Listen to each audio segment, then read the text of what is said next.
can hear the music in the back. Yeah, I can hear Come on, baby. Yo, this your first time going live, Kai? it. Yeah, on this, yeah. Hey, yo, all right. So I don't even know if we didn't even break this down how it works, man. Hold on. Let me what's up, ACB in the building? You can see the Oh, chat, yeah, Kai. yeah, I see them. Yeah, I see them. Yeah. Y'all welcome my little bro Kai in the building, man. We getting ready to go over this book, Richest Man in Babylon. Yeah, Kai, that's my young boy, man. So as y'all joining, please make sure that y'all like. Dang, Finn, I know it's bright and early for you. I know, Finn. What time is it over there? What time is it over there across the water? All over, Kai. Finn is Finn. What? Yeah. Finn, I always forget. Finn is over there in Dang, now I don't even want to say it. I know he over there in Europe somewhere. Is it? That's dope. It's either UK, England. Finn, I don't know how I forgot. Damn, it's 1 a.m. Finn. Hey, yo, appreciate you tapping in, man. Appreciate you tapping in. Let me get rid of this music in the background. But in England. All right, in England. All right, so that makes sense. Yeah, I knew that. But yeah, so Kai, just to give y'all a little bit of a heads up. So Kai, this is our OG network family. A lot of us, most of the time it'll be on the AM show. But yeah, we always get together, exchange some good ideas. So for y'all meeting Kai is grew up in Montclair, the town that I grew up in.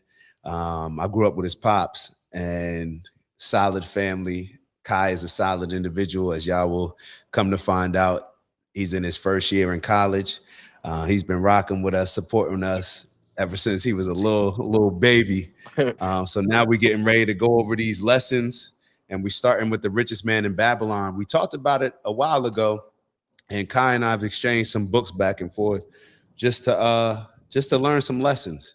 I think somebody said it the other day.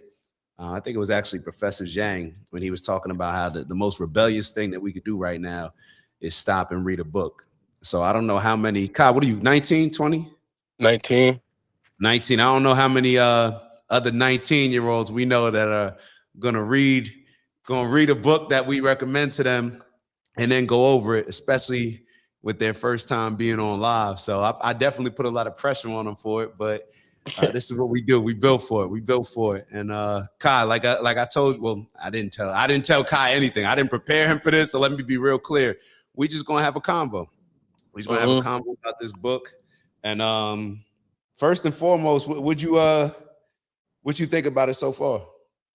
So far, like I was telling you before we even started, I liked it so far. Like all the little lessons it give, especially like what chapter? Like the 7 cures for a lean purse chapter. That chapter, I like that chapter a lot. That was one of my favorite ones so far. Yeah, that was the breakdown of everything. Yeah, breaking down everything. Basically just explaining to other people how they could be successful and like gaining silver, gold, and stuff like that. Yeah, it's when I was reading it, I can't front it.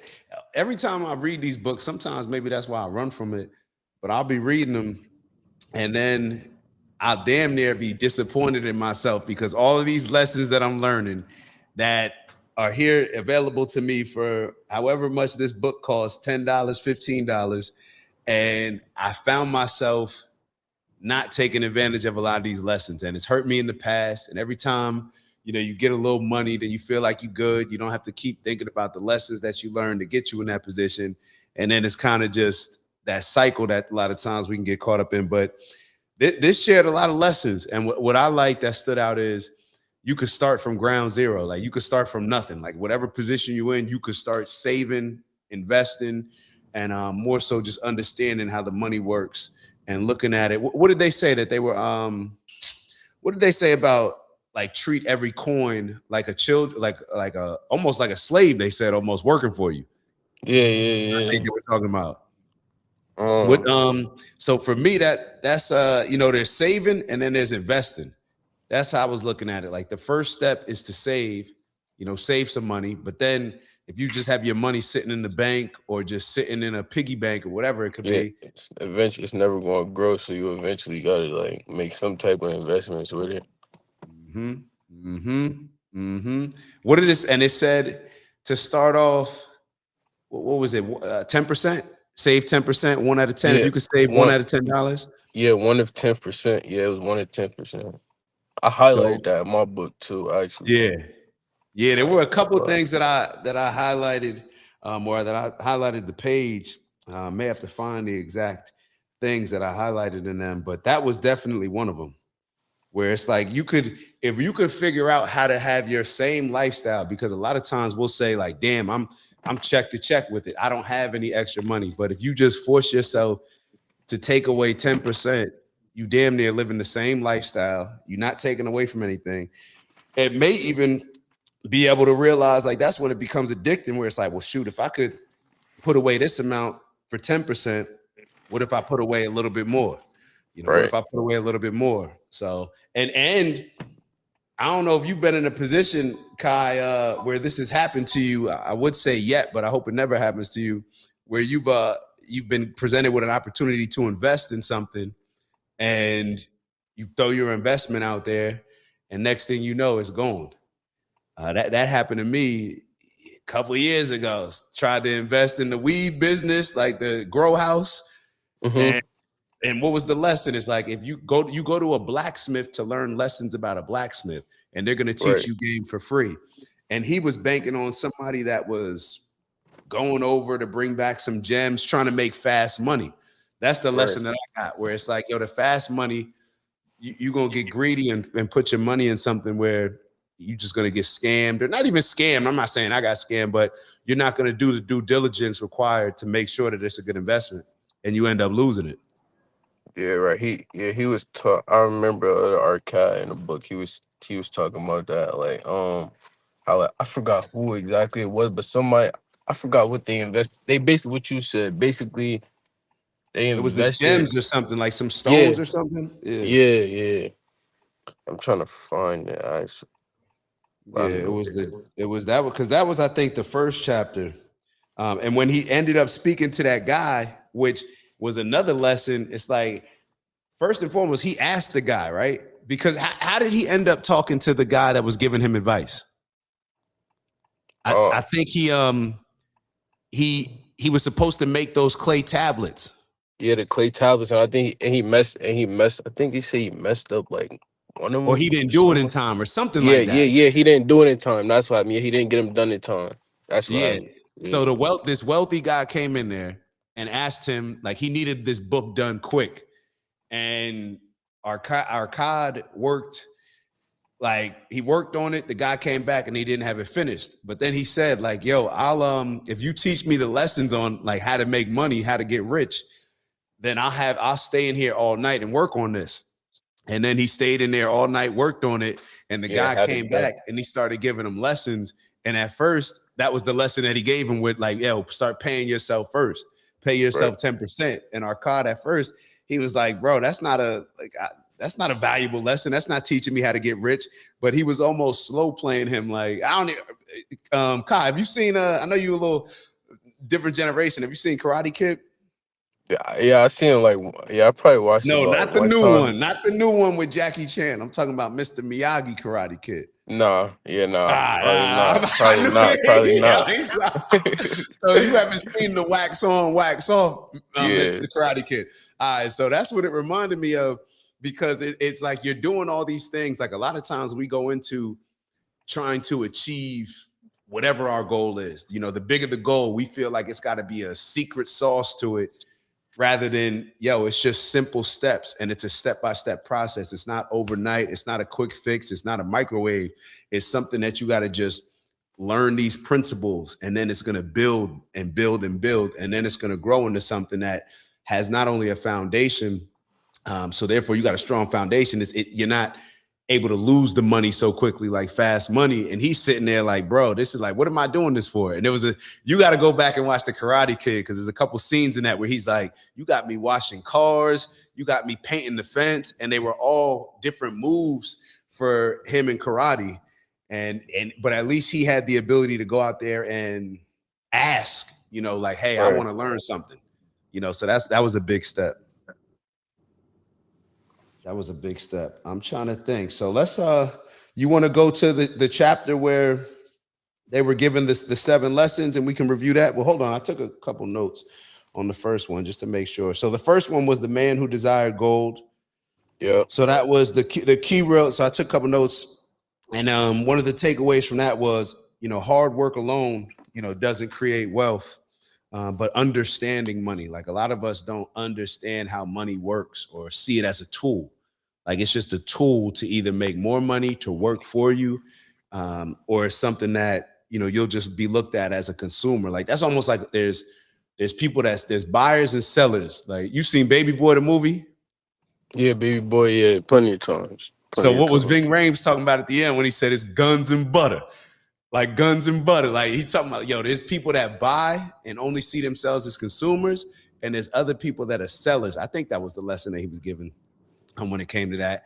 And sellers understand how money works. They understand that they have to use their money, they have to invest, and let it work for them, rather than just taking the money that you're making from whatever means, and also having a bunch of different streams of income. So so this is they actually I was on like ChatGPT asking some questions too, and they asked a couple different questions, like from the first chapter. One was why do many hardworking people still remain broke?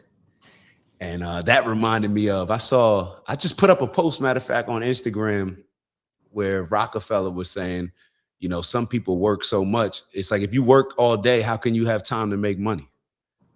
Right. And that messed me up, because it's like you working all day, but not really understanding how money works. You just working all day to get by, to live check to check, rather than understanding exactly how the money works and getting in a position to where your money can work for you. Just like usually the people that we work for, their money's working for them. That's why they're hiring us to do stuff that they don't have to do. You know what I'm saying? Right. So it's like almost looking at it from either buyer, seller, or maybe just an owner compared to a worker. And we could be workers in one area, but that doesn't mean we can't be an owner in another area and make our money work for us, because that's what business is. When your money's working for you, to where you put out a certain amount and then you get more in return, or at least successful business. All right. So let me ask you this, Kai. Let me ask you this. At what moment in life do you think people usually realize that they need financial education? I would say, I don't know about for everybody, but I feel like I say for me, I started to realize that, like, I'm gonna say like now, like 18, 19, like I started to realize, like, cause like you said, like people will work check to check, just working through money, but like they're not really seeing a part of it. Like, okay, like maybe I should invest into something to try to make my money work for me. Like you said, grow your money, build your money. So I mean, for me, I would say you should, like, a lot of people should start looking into that now. Like, for me, like if you were my age group, 19, teenager, early 20s, that's when you should really start. Or even before that, I really feel like schools should incorporate that more, instead of like all of the not the fake stuff, but you get what I mean, like the stuff that's not really that Like the important, like all the Pythagorean theorem. That's yeah, my go-to. yeah, Like goofy stuff like that I'm never gonna use. right. And see, what's funny is, so Kai, like, this is another Rockefeller. So John D. Rockefeller and his family, they were, significant, like wealthy people that shaped a lot of the society that we live in. And they worked with the Board of Education. And they said that their goal was to not create like thinkers, but to create workers. And when you think about school, all it is us learning like who can memorize the most information.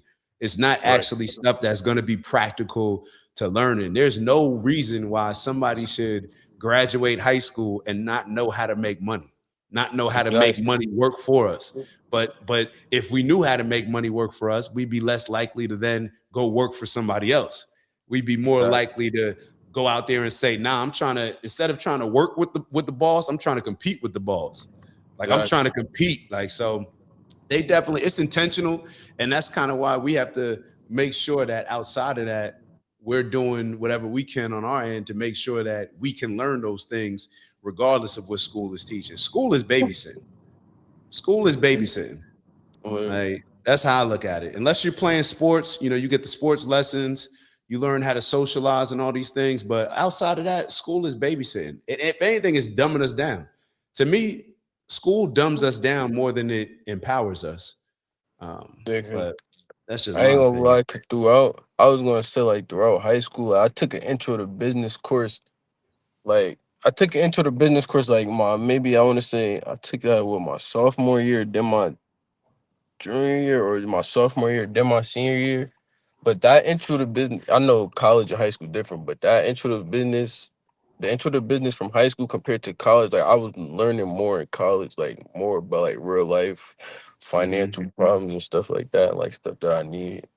Yeah. So, And rather than in a and high school, mhm. you're not really teaching nothing about financial, like about like how to be financial free, and like how to be financially free or anything like that. It's just like they teaching all the old stuff basically.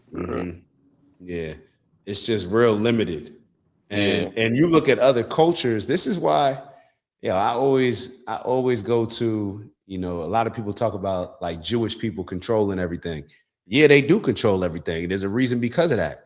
When I look at a lot of the Jewish people that I've either like seen growing up, or there's a lot of Jewish people that grow up in Montclair, pay all those taxes, and then send their kids to a Jewish school, private school. And it's because they're gonna learn all these different things that we're not learning. They're gonna learn all these, they're gonna focus on all these things that they take more of a, like, they're more intentional with teaching their kids life skills, financial skills, rather than dissecting frogs and stuff like that. Not that right. that's pointless, but it's just there's other things that are more important. We don't learn how to balance a checkbook. We don't learn about assets versus liabilities. We don't learn about credit and debit. It's just concepts to us that hopefully we can learn when we get older. We don't even learn about credit. Yeah, that's what I was going. That's what I was going to say. Like, I didn't Mhm. really start getting to learn that stuff until like once I got to like school my freshman year of college. Like, that's when I really Yeah, start realizing like, oh yeah, that's when I realized like I've been known like credit, like it's important to have a good credit, but I realized like how actually important it is and how much like how far it could take you to have a good credit and stuff like that. So yeah, yeah, yeah. it's two different like learnings from Hmm. And college it's and high and school. it to be honest, don't think that you late, because it's well, that's kind of what I got from the book, reminding myself. Because look at, I mean, shoot, I'm 38, you 19. We're gonna learn this book together. But it's you even learning it a lot earlier than a lot of other people, a lot of other Right. kids. So that's good that you taking heed to a lot of this stuff. So I think we actually went through not only the first chapter, I think we went through the richest man in Babylon. So that was the core lesson. Save at least 10% of everything you earn. You know what else stood out to me? When he was talking about owning a house. And this is something I definitely slacked off with paying all these rents, paying rents in Jersey and Miami, not having anything that I own. So it's certain things that I'm like, all right, now I got to make these hard decisions now. And he mentioned even like not just from a financial standpoint, but something that stood out that I know is important, like to your pops and whatnot, was like the food that you grow yourself and how important that is. He said have a home where you can tend to a garden, have herbs where you can buy your own food and Right. stuff. That's important. Sir, why don't we? That's another thing that we don't learn about. We don't learn about nutrition. Yeah, yeah, high school. Yeah, definitely. Like I could definitely say that we really don't learn about nutrition. For like, no, it's not nobody that Yeah. really teaches it. Hmm. Yeah, it's well, that's why we're doing it now. That's why we're doing it now. So let's move on, because we'll hopefully be out of here in about like 15 minutes. I don't want to keep you too long, but let's get to these 7 cures. So that was the 7 cures for a lean purse. So for anybody that may be listening now or eventually will see this, shout out to Bubbles. I see you tapping in, Bubbles. We got HCB Bubbles. We got Finn. No matter where you are, if your pockets are thin, man, this is the time now to start. And a lot of times, even if you don't have a lot of money right now or whoever, you're gonna see growth maybe happen a lot faster than somebody who does. So it's almost like if you extremely overweight compared to somebody in shape, you're extremely overweight, you start walking, you start seeing benefits and gains quicker than maybe somebody who's already in shape. So now's a good time to start regardless. But all right, so the first cure, start thy purse to fattening. So that was to save at least 10%. Right. Number 2 was control thy expenditures, live below your means. That's tough in this day and age, bro. That's tough when it comes to culture, Instagram culture, always trying to get what everybody else got. That's what we live in. We Right. live in comparison culture. Like, you got to be fly, you got to have this, you got to have name brand, you got to have all this stuff. At least we tell ourselves that. Yeah, that's what I said. Yeah, everything is like follow. If once somebody see somebody with something, yeah, Yeah. everybody, yeah. We gonna wear the same, and we all do it. Like, I still do it. Like, we gonna all have the same shoes, same belt, same fit. Like, that's just, it's kind of just what we do. We all want the fly car, and it's cool, I guess, just managing it. That's the thing. It's because to me, it's like, you don't want to be super cheap, not spending any money. That's a tool too. You got to use it to have fun, enjoy life, and increase your quality of life. But just making sure that you're living below your means. So that way you're not stressing in certain situations, especially when stuff comes up. Things are always going to come up. And, if we don't have a little something to the side or something constantly bringing in a stream of income, we could find ourselves in trouble and then be asked out when we could have just had something, saved up. Now we got to start borrowing. Now we got to start paying back credit, all this other stuff. I'm telling you all the stuff that I've been through, bro. Like, all of it. Trust me. Like, you look at your account one day and then the next year you like, damn, like, how did, like, you don't even know where the money went. That's the thing. With a lot of it, you don't even know where the money goes. Nah, real talk, too. Man, all right. So go ahead.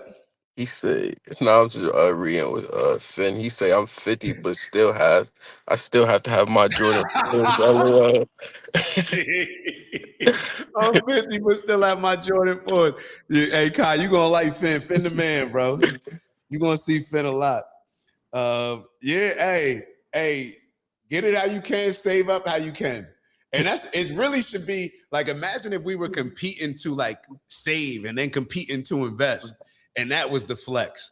Like, yo, would you invest in this month? Not like, oh, this is my picture, that I spent all my money on, wasted everything. And obviously your age, you get a little bit more leniency. I'm talking more towards my age because, we still, and this is one thing that I will say is we think that we all of a sudden just going to mature, like in a lot of different areas. We think one day we just going to, we think that we could lust for, getting every single woman and all that type of stuff. And then, eventually, I'm just not going, I'm just going to, in my mind, just mature. It don't work like that. Like, a lot of the time, figure it out early so that way you ain't got to worry about dealing with that addiction later on. And it's addictions in a lot of different areas.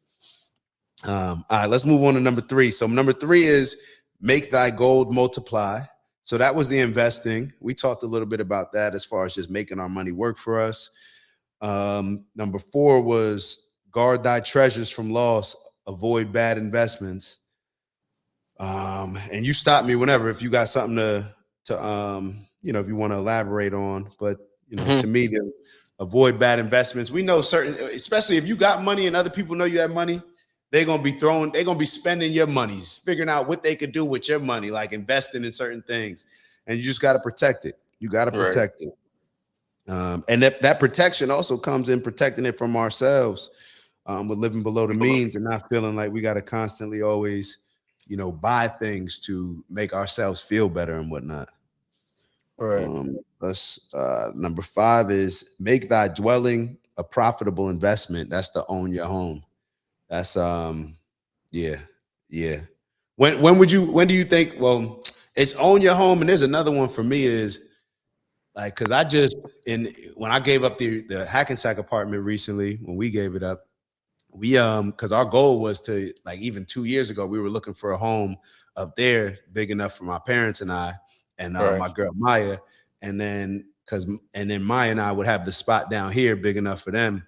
And it's kind of like we get away from that family stuff where we all feel like as soon as we hit a certain age, we got to move out, do our own thing. When that's time that we could be investing, Right. building. And who would you rather build with outside of your family? You got parents, you got like I trust my parents and investing with them than anybody. You know what I'm saying? Yeah, than Like anybody people else close for to me. real. So, but we convince ourselves that I can't bring no girl to my parents' crib. I can't listen, man. Bring It's shorties like to the parents' that's crib, yeah, man. that'd be like it's so much like that. And people like they pride, like they too much about they pride. Like it's fine. Like if you trying to grind, get your way up, like Uh-huh. get your hustle, trying to grind to figure it out for yourself. It's fine. Like it's nothing wrong with that. Like people be worried, Mhm. be worried about too much. What like you said, if somebody worried about bringing a girl to their parents' house, they worried about too much what the girl think about them going. Mhm. About a boy still living with his grandmother when he like 23 or something, but he's still young and he trying to figure it out still. Like, Yes. but Stay there as long as right, possible. And what's crazy is this what ends up happening. The person that's willing to stay home a lot of times in their 20s, while everybody else trying to move out and spending their money, when y'all 30, and now that person that did the right thing in their 20s, now they getting money. They got all the money coming in their 30s, and Shorty gonna be checking for that person anyway. They're not even gonna be checking for right, the person that had their own spot. Now I got the better spot because I made more of an investment. I did what made sense. I made the hard decisions at that time. So and plus, who cares, man? Who cares, man? I got a room. You got to get you a nice little big screen. right. And I Get your look at game it set up. like Get you some lighting in there. You good? yeah. And then I look at that part like that part of it right there. Like I mean, like if you really like, if you think your girl going like, if you think, for example, like if you think she gonna judge you off that, then me personally, if she going, that's not for me. Not for That's not. me. If you judging me based off how I'm trying to get my living situation, yeah, not for me. Yeah, That's I'm how with I you. would feel. Yeah, but it's those insecurities. That's Yeah, why a lot of people. That's why some people can't go out the house unless they look in a certain way, dressing, or they trying to keep up with an appearance that they're putting out on the gram. A lot right, of people don't feel comfortable with maybe $0 in their pocket, or they feel like they don't feel as secure as much of a man, depending on what they're going through financially. Like they determine based on what's in their pockets what type of man they are, and right, that can land you in a lot of trouble. That can land you right. in a lot of trouble. But you got to have some bread. You got to have some bread. I'm not saying that, but you get what I'm saying. Yeah, All right, so ensure a future income. That's planning for retirement. So this was the lesson where I think the dad he was given he gave somebody like the investor or somebody like two coins, two silver coins, and then eventually when the kid got to college age, let's say, they and had a the bunch more. yeah, it was like I think it said it was like about like 2,000, 4,000, something Eventually, about yeah, that. because Yeah, he kept it in there. He's like, nah, keep it in there. Keep the money in yeah, there. Keep the money in there. And we see how a lot of these things happen. Like we'll see our stocks going up, and you get to a point where I've been in positions, where it's like now you got to start tapping into your stocks. When bro, you're supposed to just leave that there and forget you got it in there, and then 20 years later, now you got more than what you may be retiring off of. right. So yeah, and then all right. So number 7, increase the ability to learn. You know, improve your skills. This is something I think Warren Buffett has a quote saying this where the greatest investment you can make is in yourself. Whether it's taking time to read this book that we're reading right here, whether it's learning skills in whatever industry that you're in. Okay, you're a plumber. How can you improve? How can you bring more value to whoever it is that you're servicing so that way you can earn more of an income? I think that's real key too, that a lot of Right. people slack off. They think that they can work to a certain point and then not work as hard or not be as eagerly excited to learn new things. And it creates a stagnation and at best, and then other people start surpassing them. Yeah, So you saying like basically you saying like when somebody gets like say like they got a set goal, right? Once they get to that goal, they just feel comfortable now. Like they just feel like, all right, yeah, I'm done now. Now like they could sit back and chill when in reality life's still going on. So you still gotta keep pushing, keep going, and doing better for yourself, like doing the good thing. Yeah, I get what you mhm. mean. It's no different than ball. Right. It's not, how many kids you started playing with that may have been good at a young age, but they don't have the passion, the perseverance. Let's say freshman year, they kind of Right. easing up. 10th grade, they easing up. We see a lot of this stuff all the time. So it's the same principles applied in different areas, but just like people that are eagerly excited, like eager and excited to learn. I think those people always have an edge on somebody else that's not doing, that's not really excited to show up at work every day. And that's another thing. That's why it's so important, in my opinion, to choose something that we actually are passionate about. You know what I mean? Because if you're just doing something where it's just for the money, how long can you stay motivated compared to somebody else that you may be competing with, where they feel like, nah, this is my passion, this is my purpose. Right. Yeah. All right. So we'll go over this last one real quick. Have you out of here?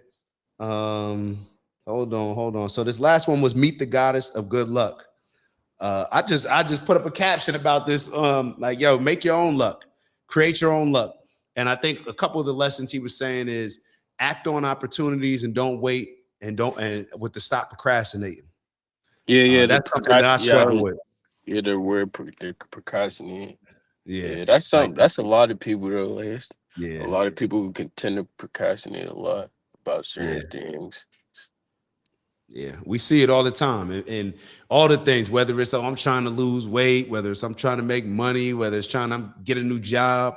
There's a lot of us, man. We stay in a lot of positions in life that we're not okay with, just because we don't take action on certain opportunities that are available to us, and those opportunities tend to lead to other opportunities. And like, there's people that complain, and there's people that take action. And I think that matter of fact, there was a quote. There was a quote that this Richmond coach sent to me when I was in high school, and he was it was luck is when hard work and preparation meets opportunity. That's what the quote he sent me, like in one of those little cards, trying to recruit you. Yeah. It was like luck is when preparation and hard work meets opportunity. So we all get the opportunity to create our own luck. Who wants it, and who wants it any other way? Like, who wants to, winning the lottery is cool, but I would imagine that it feels a lot better when you actually putting in work. Yeah, you putting in the work yourself. Like, you feel like, yeah. You feel like, I done put the work in for this. Like, that's like you earned it. Like, if you're doing it yourself, you earned it. It's more not so giving out. Like, yeah. Nah. So shoot, man. 9:38. So how many? Let's. I guess we'll figure out what we're gonna read for next time. Let me look at these. And we'll be on next week if possible. I think we could finish this. We already halfway. Yeah. The book is going a little fast. I was going. I did start a little bit. I think. Wait, what's that next chapter? It's like the 5 laws of gold. Yeah, 5 laws of gold. I think I started like first 2 pages. All right, I didn't even start it yet, but yeah, let's shoot. You gonna be good in a week? Yeah, I should be. I'll be good in a week. Yeah. All right, so then we'll be on Thursday, 9:00. May have a couple other people, may not. Either way, we're gonna build. Right, for sure. All right, bro. I'm gonna let you get off, man. Get off. Tell Shorty thank you for holding it down. Because I know she's like, bro, get off this damn car. Look, she don't want to. Bro, get him out of here. All right, I'm gonna talk to you. All right, everybody. All right, I'll hit you. All right.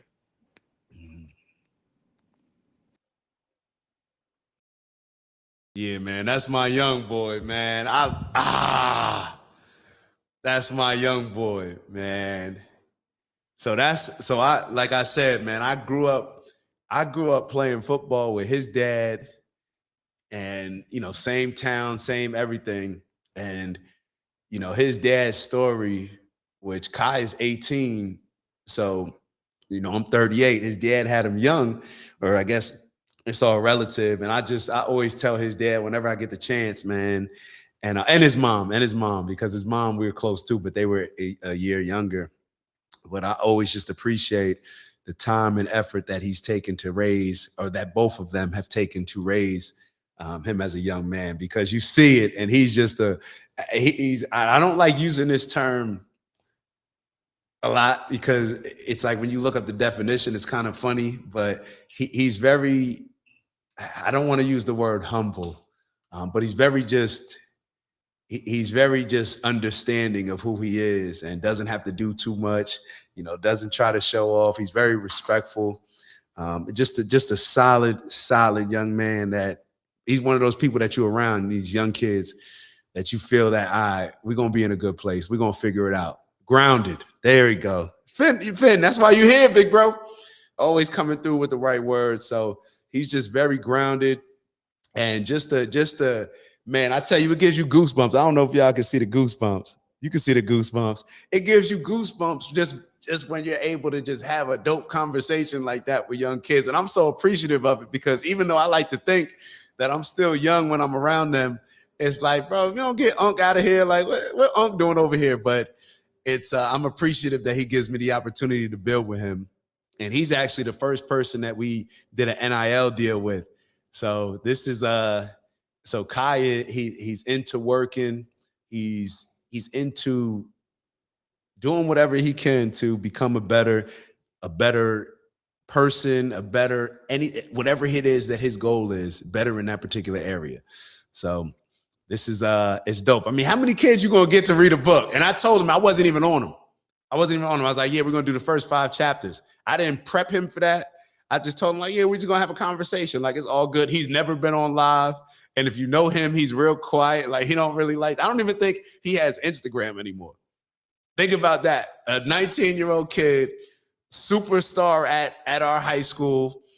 He played as a freshman, like one of the best players to come through Montclair High School. And he just, and no Instagram, no nothing, but just grounded like Finn said. So it's I'm appreciative. They make me feel a little cooler. So but yeah, I'm not gonna hold y'all too long. We got the show tomorrow, 8 a.m. Finn, you gotta get some rest, big bro. Bubbles, you gotta get some rest too, because Bubbles, you getting up, even though it's only 6:42 out there, or actually with daylight savings. I don't know exactly what time it is, Bubbles. So it may be 5:42 where you are, Bubbles. Damn, so hold up. How does that happen? No. So there's a wait, Bubbles, what time is it over there? Because I know we had the mix up on on Monday when we did the daylight savings, but and Finn said he's the same age as the twins. So yeah, I appreciate how hard it is to get them to read a book. Yo, let us know, Finn, if you want the twins. We jump on here and keep it light. And how dope would it be eventually if they're just running something? Yo, y'all run something. Y'all treat it as something. Y'all, this will be y'all's. You got your own. I was gonna say own little thing, but you got your own thing. And y'all just build it out accordingly. Y'all figure it out. And I'm sure that would be so dope. They could get some like dope sponsors. And it's not even about the sponsors. I shouldn't even go into that. But I'm always looking at it like, yo, because to hold people's attention and to take time away from people, I always look at it from like, you got to be making it worth their time. But, sometimes I think it's important for us to remind ourselves that there's things that are worth more than, just money. And there's certain things that are just priceless. And being able to read a book with somebody less than half my age, and we're going back and forth, bouncing ideas, and I'm learning from him, and I hope he's taking away some positive things from the things that I'm bringing. So on that note, man, I'm gonna let y'all get out of here. Appreciate y'all, love y'all. I'll see y'all tomorrow, 8 a.m.